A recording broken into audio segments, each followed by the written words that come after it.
तो अलीगढ़ के रिएक्शन में जो उधर मुसलमानों द्वारा आंदोलन शुरू किया गया वो आंदोलन था देवबंद। देवबंद मूवमेंट शुरू किया गया था।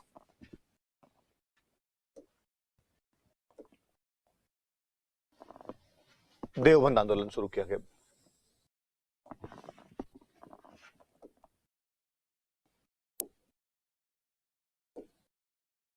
तो हम उस देवबंद आंदोलन की बात करेंगे अभी।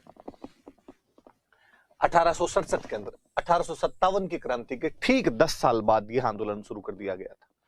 मैं बीच में 2-3 क्लासों के अंदर यह बात बोल चुका था कि 57 की क्रांति में ज्यादातर क्रांतिकारी मुस्लिम थे।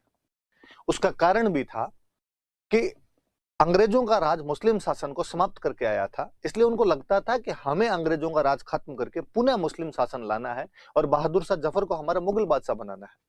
बड़े तौर पर वो लोग शामिल थे। हालांकि हिंदुओं ने भी भाग लिया था क्रांति के अंदर, पर उनका मोटिव ज्यादा इंपॉर्टेंट था।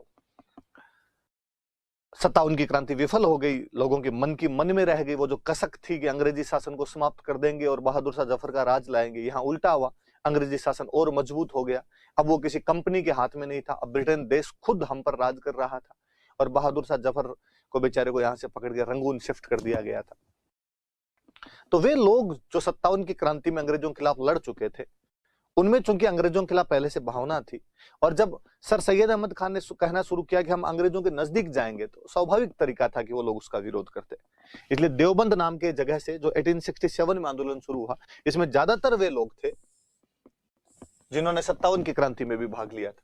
लिखा हुआ देखो, ये 57 करना भाई, दोनों तरफ 67 लिख दिया इन्होंने, 57 कि वे लोग शामिल थे जो 57 की क्रांति में भी भाग ले चुके थे। ये बात थोड़ी सी याद रखने वाली। कौन फाउंडर थे, ये 2 नाम याद रखना, ये कई बार पूछ लिए जाते हैं। रशीद अहमद गंगोही और मोहम्मद कासिम ननोतवी। नाम देख लो भाई, क्या क्या नाम है, रशीद अहमद गंगोही और मोहम्मद कासिम ननोतवी। अपने और याद नहीं रहे तो ये 2 याद रखो, एक तो याद रखो गंगोही, एक अपने याद रखो ननोतवी। ये 2 बंदे थे। कि किसने शुरू किया था देवबंद आंदोलन, किसने शुरू किया था? तो 57 की क्रांति में भाग लेने वाले वो क्रांतिकारियों द्वारा शुरू किया गया था। रशीद अहमद गंगोही और मोहम्मद कासिम ननोतवी नाम करके इसके 2 नेता हुआ करते थे। इतनी बात तो याद रह जाएगी आपके। अब आगे बढ़ते हैं। देखो उद्देश्य क्या थे इसके, मैंने अभी बीच के अंदर बताया कि इनका ऐसा मानना था कि इस्लाम जो है वो खराब हो गया। तो सांप्रदायिकता पढ़ रहे थे तब भी अपने इन चीजों को पढ़ रहे थे कि लोगों को लगता था कि यार हिंदुओं के नजदीक आने से इस्लामिक कुरीतियां आ गई और अब तो अंग्रेज आ गए, तो अंग्रेजों के नजदीक जाने से तो और कुरीतियां आ जाएगी। इसलिए हमें इस्लाम का जो ओरिजिनल रूप है उसको वापस लेके आना है, इस्लाम के मूल स्वरूप को स्थापित करना है, to establish real form of real character जो इस्लाम का है, वास्तविक इस्लाम जो है उसे हम तो स्थापित करेंगे। इन कमियों को हम दूर करेंगे जो कमियां अंग्रेजों के आने की वजह से आई है या अंग्रेजों की नजदीकियों की वजह से आई है। अच्छा, मूल स्वरूप किसको पता, कौन बताएगा लोगों को जाके मूल स्वरूप क्या है? एक आम आदमी को तो अपनी रोजी रोटी रोजगार से मतलब है, उसे क्या पता इस्लाम का मूल रूप क्या है? उसे तो जो दिखता है उसको फॉलो कर लेता है, जो प्रैक्टिस दिखाई देती है वो प्रैक्टिस कर लेता है। वो तो कहा नहीं, हम इसके लिए कुछ अच्छे मौलवी तैयार करेंगे, अच्छे टीचर तैयार करेंगे और वो टीचर इस्लाम के मूल स्वरूप को बताएंगे। To train good religious teachers, अच्छे धार्मिक शिक्षक तैयार किए जाएंगे। उधर सर सैयद अहमद खान साहब क्या कर रहे हैं, वो कह रहे हैं हम तो अंग्रेजी पढ़ाएंगे और अंग्रेजी पढ़ा के नौकरियों के अंदर भेजेंगे ताकि अंग्रेजी शासन के और नजदीक आएंगे, अंग्रेज हमारा और भला करेंगे। इधर ये करेंगे ना ना, कोई अंग्रेजी नहीं सीखनी अपने, तो कोई नौकरी नहीं करनी अपने, तो मौलवी हाफिज ये जो अच्छे धार्मिक शिक्षक होते हैं ये तैयार करने। ये फिर गांव के अंदर जाएंगे, मदरसे खुलेंगे, उन मदरसों में जाके बताएंगे कि इस्लाम का मूल स्वरूप क्या है और हमारी कुरीतियां अपने आप ही दूर हो जाएगी। तो इन्होंने अलीगढ़ आंदोलन का विरोध किया। अलीगढ़ अंग्रेजों को सपोर्ट करता है तो ये अंग्रेजों के अपने आप विरोधी हो गए। अंग्रेजों का विरोध करती है कांग्रेस, अलीगढ़ भी कांग्रेस का विरोध करता है क्योंकि अलीगढ़ अंग्रेजों के साथ है। अंग्रेजों का कांग्रेस विरोध करती है तो दुश्मन का दुश्मन, भाई अपना दोस्त का दोस्त है वो अपना दोस्त का दुश्मन है, वो अपना भी दुश्मन हो जाएगा। तो अलीगढ़ वाले कांग्रेस के भी खिलाफ थे। और मैंने बताया भी था आपको कि अंग्रेजों ने बाकायदा सर सैयद अहमद खान को तो कांग्रेस के खिलाफ मोहरा बनाना ही शुरू कर दिया था। मुस्लिम लीग की स्थापना भी हमने तो पढ़ी थी कि अलीगढ़ ग्रुप वाले वो स्टूडेंट ही थे जिन्होंने मुस्लिम लीग की स्थापना करवाई थी। वो तमाम बातें पढ़ी तो उनको वो थोड़ा प्रो ब्रिटिशर्स थे, अंग्रेजों की तरफ उनका झुकाव था। अब जब अलीगढ़ का विरोध करता है देवबंद, अलीगढ़ विरोध करता है कांग्रेस का, तो देवबंद वाले अपने आप ही कांग्रेस के समर्थन में आ गए। इस बात को ध्यान रखा जाए कि देवबंद वालों ने किसको समर्थन किया था? कांग्रेस का। और एक यही कारण है कि इसको सिलेबस के अंदर पढ़ाया जाता है, वरना मेरे कभी नहीं समझ में आए कि अलीगढ़ जैसे एक अच्छे आंदोलन का ये विरोध करने वाला आंदोलन था, ये पश्चिमगामी है, रिग्रेसिव है, आपको वापस पुराने तरफ लेके जाना चाहता है। तो धर्म सुधार किस बात का हुआ? हम पढ़ रहे हैं कि हम धर्म सुधार आंदोलन की बात कर रहे हैं, पर चूंकि इन्होंने कांग्रेस का सपोर्ट किया था और बाद की हिस्ट्री कांग्रेस ने लिखवाई, तो कांग्रेस ने कहा ये हमारे साथ थे देवबंद वाले, इनका तो नाम आना ही चाहिए। इसलिए वास्तव में जिस सर सैयद अहमद खान को हिस्ट्री के अंदर जो महत्व मिलना चाहिए था, वो महत्व नहीं मिल पाया और कांग्रेस वालों ने सबको बराबर करके रख दिया। उल्टा सर सैयद अहमद खान पर कई तोहमतें और दर्ज कर दी गई कि वो तो अंग्रेजों का सपोर्ट करते थे, उन्होंने तो हिंदू मुस्लिम अलग अलग देश की बातें कर ली थी। अब उस समय के हिसाब से कई लोगों ने ऐसी बातें की होगी, पर हिस्ट्री कहती है कि किसको उभारना है किसको नीचे गिराना वो मेरा काम, इतिहासकार अपने ढंग से कर देता है उस काम को। तो देवबंद वाले ध्यान रखना भाई कि कांग्रेस का सपोर्ट करते थे, कांग्रेस का सपोर्ट करेंगे तो अलीगढ़ वालों के विरोध में चले जाएंगे अपने आप। ये चूंकि मॉडर्नाइजेशन का विरोध करते हैं तो अंग्रेजों के अपने आप ही विरोध के अंदर हो जाएंगे। और उस समय जिस किसी ने भी अंग्रेजों का विरोध किया उसको हमने अच्छा ही माना, भले वो खुद कितना ही बुरा रहा हो। नेता कौन थे? तो मोहम्मद, अब वो नेता तो हमने दो पढ़ लिए पीछे, रशीद अहमद गंगोही और मोहम्मद कासिम ननोतवी। पर उन्होंने तो ये कहा था कि हमारा उद्देश्य क्या है? तो हमारा उद्देश्य सोशल है, रिलीजियस है। हम सोशल बैड कस्टम्स है उनको दूर करेंगे, रिलीजियस तरीके से एक ओरिजिनल इस्लाम जो है उसको पेश करेंगे। पर आगे एक आए मोहम्मद उल हसन, उन्होंने कहा बावली बातें नहीं करनी और इनसे कोई फर्क नहीं पड़ता, सोशल ये नहीं करने, अपने तो राजनीतिक आंदोलन चलाना, बाकायदा पॉलिटिकल मूवमेंट चलाना, मुसलमानों का राज एक बार वापस देश के अंदर वापस लेके आएंगे, वो माहौल तैयार करना है। तो इसको पॉलिटिकल अप्रोच किसी ने यदि प्रदान की थी तो वो बंदे मोहम्मद उल हसन थे, ये याद रखना। कोई पूछ लेगा कि देवबंद आंदोलन को राजनीतिक गतिविधियों की तरफ मोड़ने वाला व्यक्ति कौन था, तो मोहम्मद उल हसन थे। शुरू करने वाले रशीद अहमद गंगोही और मोहम्मद कासिम ननोतवी, और पॉलिटिकल अप्रोच की तरफ मोड़ने वाले कौन थे? तो वो आपके मोहम्मद उल हसन। आगे बढ़ते हैं। फिर एक बंदे आए शिबली नुमानी। शिबली नुमानी नाम से तो महिला जैसा नाम लगता है, बंदे हैं भाई, याद रखना आदमी है। शिबली नुमानी आए। शिबली नुमानी पहले अलीगढ़ के साथ जुड़े हुए थे, सर सैयद अहमद खान के साथ जुड़े हुए थे, और इनका मानना था कि यार सही है, मॉडर्नाइजेशन होना चाहिए और सर सैयद अहमद खान साहब एकदम सही कर रहे हैं।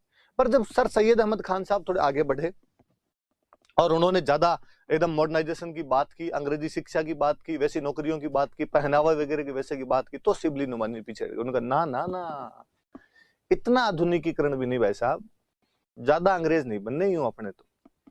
और आदमी जब उनसे पीछे हटा तो फिर किधर जाए? तो अलीगढ़ वालों के खिलाफ कौन चल रहा था? देवबंद। तो बाद में देवबंद की तरफ आ गए।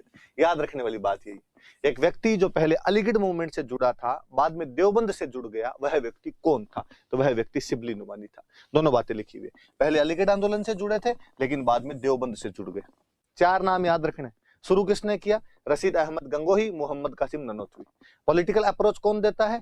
तो आपके मोहम्मद उल हसन। पहले अलीगढ़ से जुड़ के बाद में देवबंद वालों की तरफ कौन आ गए थे? तो शिबली नुमानी। याद रह जाएगी, सिंपल सिंपल सी बात है। आगे बढ़ते हैं। अगला है वहाबी, वहाबी मूवमेंट, वलीउल्लाह मूवमेंट भी कहते हैं इसको, वहाबी मूवमेंट का एक नाम और वलीउल्लाह।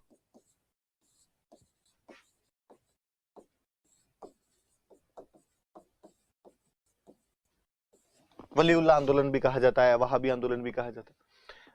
शुरुआत के अंदर किसी अब्दुल वहाब नाम के बंदे ने ईरान से शुरू किया था, इसलिए वहाबी आंदोलन। बाद में कोई वलीउल्लाह और जुड़े थे तो वलीउल्लाह आंदोलन भी कहा जाता है, दोनों याद रख लेना आपने। तो ईरान में अब्दुल वहाब द्वारा शुरू किया गया था, ईरान से शुरू हो। भारत में इसको करने वाले थे सैयद अहमद बरेलवी, मौलवी थे, सैयद अहमद बरेलवी नाम के व्यक्ति थे। सर सैयद अहमद खान अलग है, वो लेजेंडरी बंदा है, मॉडर्नाइजेशन लाने वाला बंदा है। मुझे लगता है कि हिंदुओं में जो स्थान राजा राम मोहन राय को प्राप्त है, एक्जैक्टली वही स्थान मुसलमानों में सर सैयद अहमद खान साहब को प्राप्त होना चाहिए था। बदकिस्मती की वो स्थान नहीं मिल पाया उनको, इतने लोग नहीं जानते उनको। ये सैयद अहमद बरेलवी है, मौलवी। और वहाबी आंदोलन तो मेरे कभी एकदम भी नहीं समझ में आया कि इस वहाबी आंदोलन को तो धर्म सुधार बताया कैसे जा सकता है। वहाबी आंदोलन का लक्ष्य था कि दारुल हर्ब को दारुल इस्लाम में बदलेंगे। क्या है दारुल हर्ब? मैं बता चुका हूं आपको। दार का मतलब घर, हर्ब का मतलब काफिर। काफिरों के घर को दारुल इस्लाम मुसलमानों के घर में चेंज किया जाएगा। पहले तो आपकी आइडियोलॉजी पूरी तरीके से गलत है, आप धार्मिक आधार पे ही सोच रहे हो, पूरा अपने में सुधार करने वो अलग बात है, और आपका ये कहना है कि हम तो सबको मुसलमान बना देंगे, बाकियों को भी मुसलमान बनाया जाएगा, काफिर कोई नहीं रहना चाहिए, जो भी नॉन मुस्लिम है वो काफिर है, बुत परस्त है, जो मूर्ति पूजा करता है वो काफिर है, उनको भी मुसलमान बनाना है। चलो एक बार मान भी ली जाए कि बंदा अपनी आइडियोलॉजी को हमेशा अच्छा मानता और चाहता है कि दूसरे भी उसकी आइडियोलॉजी को पसंद करे और उसके जैसे हो जाए, स्वाभाविक है, हर आदमी ये चाहता है। हिंदुओं में भी घर वापसी जैसे कार्यक्रम चलते रहते हैं, आर्य समाज शुद्धि आंदोलन का कार्यक्रम चला रहा था, पर क्या तरीका हो सकता है? मैं जिस आइडियोलॉजी को मानता हूं वैसा ही आप उस आइडियोलॉजी को फॉलो करो, इसका तरीका क्या? तो मैं आपको समझाऊं, आपको बिठाऊं, ये देखो हमारी दुकान का सामान अच्छा है, ये सामान खरीदो, उधर वाली दुकान में जाने की आवश्यकता नहीं है। ये तो एक शांति प्रिय तरीका है, किया जा सकता है ऐसा, लेकिन नहीं। कैसे करना है अपने को? दारुल हर्ब को दारुल इस्लाम में कैसे बदलना है? आगे आगे कहीं लिखा हुआ है नहीं इसमें, अच्छा इसमें नहीं लिखा हुआ, हाँ लिखा हुआ, कैसे बदला जाएगा? थोक पीट के। ये हिंसक आंदोलन था और सांप्रदायिक था, वायलेंट एंड कम्युनल। यार किसी वायलेंट मूवमेंट को, किसी कम्युनल मूवमेंट को आप रिलीजियस रिफॉर्म कैसे कह सकते हैं? इसने क्या रिफॉर्म किया होगा अल्लाह जाने, भगवान जाने, कि यार इसको तो मूवमेंट को पढ़ाया कैसे जाता है, पर पढ़ते हैं भाई, अपने को याद भी करना है इसको। शुरुआत में पंजाब में सिखों के खिलाफ था, ये तो और ध्यान देने वाली बात है, क्योंकि पंजाब में सिखों का राज्य था, महाराजा रणजीत सिंह राज किया करते थे, तो शुरू में इन्होंने कहा कि सिखों का राज करना है खत्म और यहां पर मुसलमानों का राज लेके आना है, इस दारुल हर्ब को दारुल इस्लाम के अंदर बदलना है। पर इतने में ये वहाबी वाले तो सिखों के राज्य को खत्म कर पाए या नहीं कर पाए, अंग्रेज पड़े जिन्होंने सिखों का राज्य खत्म कर दिया। 1849 में लॉर्ड डलहौजी रणजीत सिंह के बेटे दलीप सिंह को हटाकर पंजाब का अंग्रेजी साम्राज्य में मर्ज कर लेता है और दलीप सिंह को पढ़ने के लिए लंदन भेज देते हैं। इतने दिन आप करें सिखों का राज्य खत्म करेंगे, सिखों का राज्य खत्म करेंगे, अब सिखों का राज्य तो खत्म हो गया, सिखों का राज्य खत्म हो गया, तो अब इन्होंने कहा अंग्रेजों के खिलाफ, अब अपने अंग्रेजों का खत्म करेंगे, अपने तो जो भी अपने धर्म के खिलाफ है उनका राज्य खत्म करके अपना राज्य लेके आना। बाकायदा जो सैयद अहमद बरेलवी थे, इन्होंने सेना तक बना रखी थी, और इनका मुख्य सेंटर कौन सा था? आप जान के हैरान रह जाएंगे, इनका मुख्य सेंटर था बालाकोट। नाम याद आया होगा आपके कुछ बालाकोट नाम से? वही जो एग्जैक्टली आप समझ रहे हो, जहां पर हवाई जहाज उड़ उड़ के गए थे, जहां पर एयर स्ट्राइक करवाई गई थी, वही बालाकोट। बहुत फेमस बालाकोट का युद्ध है, जहां सैयद अहमद बरेलवी ने युद्ध लड़ा है महाराजा रणजीत सिंह के साथ में, कि महाराजा रणजीत सिंह की सेना गई है बालाकोट के अंदर जाके इन वहाबियों को हरा के आई है वहां पर। ये बालाकोट शुरू से मुझे लगता है यार ऐसा कुछ गतिविधियों का मुख्य केंद्र रहा हमेशा। बहुत साल पहले आमेर के महाराजा मान सिंह जो थे वो अकबर की तरफ से गए थे और अकबर के खिलाफ विद्रोह करने वाले थे, वो भी इसी बालाकोट में रुके हुए थे, तब वो उनको हरा के आए थे। कालांतर में महाराजा रणजीत सिंह ने इसी बालाकोट के अंदर वहाबियों को हराया था, और बाद में ये वाला पाकिस्तान वाला जो घटनाक्रम हुआ था वो भी बालाकोट वाला, तो इनका तो उधर सेंटर ही उस साइड के अंदर बालाकोट हुआ करता था। पर अंग्रेजों के खिलाफ जैसे भिड़े तो अंग्रेजों का हम बताएंगे तुम्हें हम क्या चीज है, तुम हमारे वाले घर कौन तोड़ने की बातें कर रहे हैं। अंग्रेजों ने भाई उस पंजाब में इनको वहाबियों को पीटना शुरू किया, और हम पढ़ते हैं कि लॉर्ड नॉर्थब्रुक क्या उसने कुका आंदोलन था, एल्गिन जो था आपका, एल्गिन फर्स्ट था, उसके टाइम में इस वहाबी आंदोलन का दमन कर दिया गया। खूब सारे वहाबियों को पकड़ा गया, जेल में डाल दिया गया, कईयों को फांसी लगा दी गई, कईयों को काले पानी की सजा दे दी गई। तो कई पंजाब से भाग भाग के अब किधर जाएं, तो जिधर मुस्लिम आबादी ज्यादा थी उधर ही हो सकता था इस प्रकार का मूवमेंट, वहां से आपको कुछ मिल सकता था मदद। तो पंजाब में ज्यादा थी, बंगाल में ज्यादा थी, तो शुरू में पंजाब में थे, पंजाब में दबाया गया तो ये बंगाल भाग गए। पूर्वी भारत बेसिकली पटना के आसपास इनका मुख्य केंद्र बन गया था, पूर्वी भारत मुख्य केंद्र हो गया। और इनके नेता थे हाजी करामात अली, ये करामात लिखना भाई, उन्होंने कहा मैं करामात दिखा दूंगा, हाजी करामात अली और एक शरीयत उल्लाह खां, ये दोनों इनके मुख्य नेता हुआ करते थे, पर बाद में दबाई दिया गया था। और मैंने एक चीज आपको बताई थी कि हाजी शरीयत उल्लाह खान जो थे, इन्होंने बंगाल के अंदर एक आंदोलन चला रखा था, फराइजी विद्रोह इन्होंने किया था, और मैंने उस फराइजी विद्रोह में आपको पढ़ाया था कि कालांतर के अंदर इनके जो समर्थक थे वो वहाबी आंदोलन में शामिल हो गए थे, तो ये देख लो। पर नए साहब करामात अली भी उधर करामात दिखा नहीं पाए, अंग्रेजों ने इस आंदोलन को तो पूरी तरीके से कुचल दिया था। तो वहाबी आंदोलन तो धर्म सुधार जैसा कुछ भी नहीं है, पूरी तरीके से रिलीजियस कम्युनल वायलेंट बात करने वाले लोग थे ये तो एकदम। पर पढ़ते हैं अपने भाई इसको भी,